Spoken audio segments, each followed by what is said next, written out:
Halo teman-teman, kali ini kita akan belajar mengenai pembelajaran berdiferensiasi.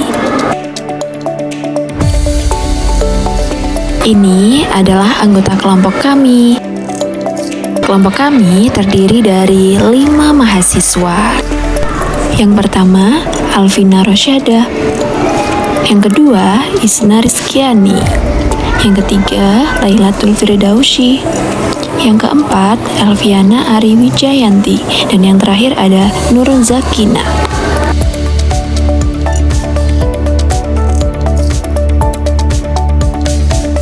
Berikut ini adalah contoh penerapan pembelajaran berdiferensiasi yang dilaksanakan di dalam kelas.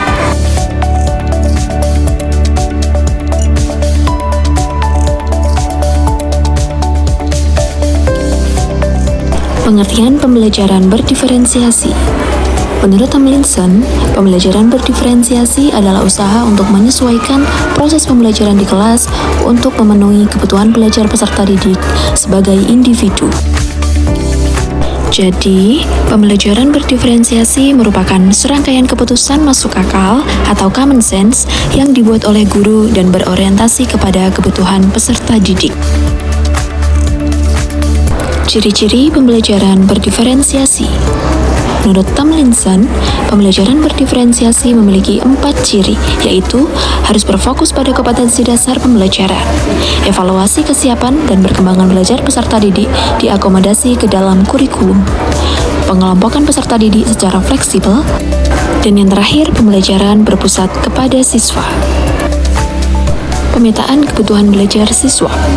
Menurut Tomlinson, ada 3 cara untuk memetakan kebutuhan belajar peserta didik, yaitu kesiapan belajar peserta didik atau readiness, minat peserta didik, dan profil belajar peserta didik.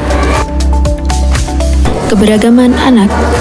Perbedaan individu menurut Rundgren menyangkut variasi yang terjadi, baik variasi pada aspek fisik, motorik, kognitif, maupun sosio-emosional.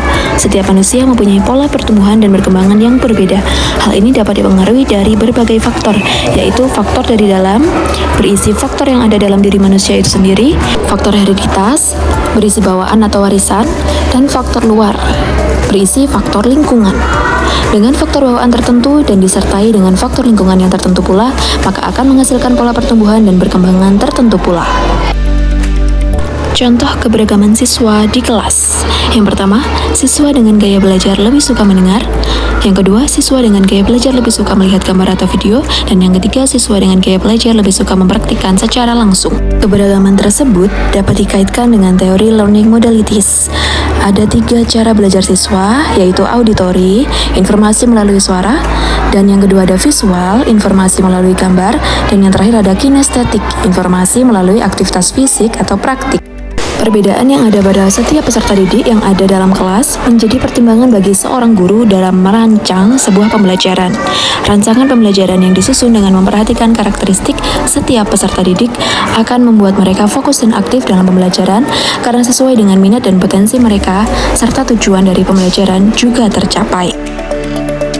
Teori yang melatar belakangi pembelajaran berdiferensiasi. Yang pertama ada teori sistem ekologi, yang kedua ada teori multiple intelligence, yang ketiga ada teori zone of proximal development, dan yang keempat ada learning modalities. Semoga materi ini bisa bermanfaat untuk teman-teman.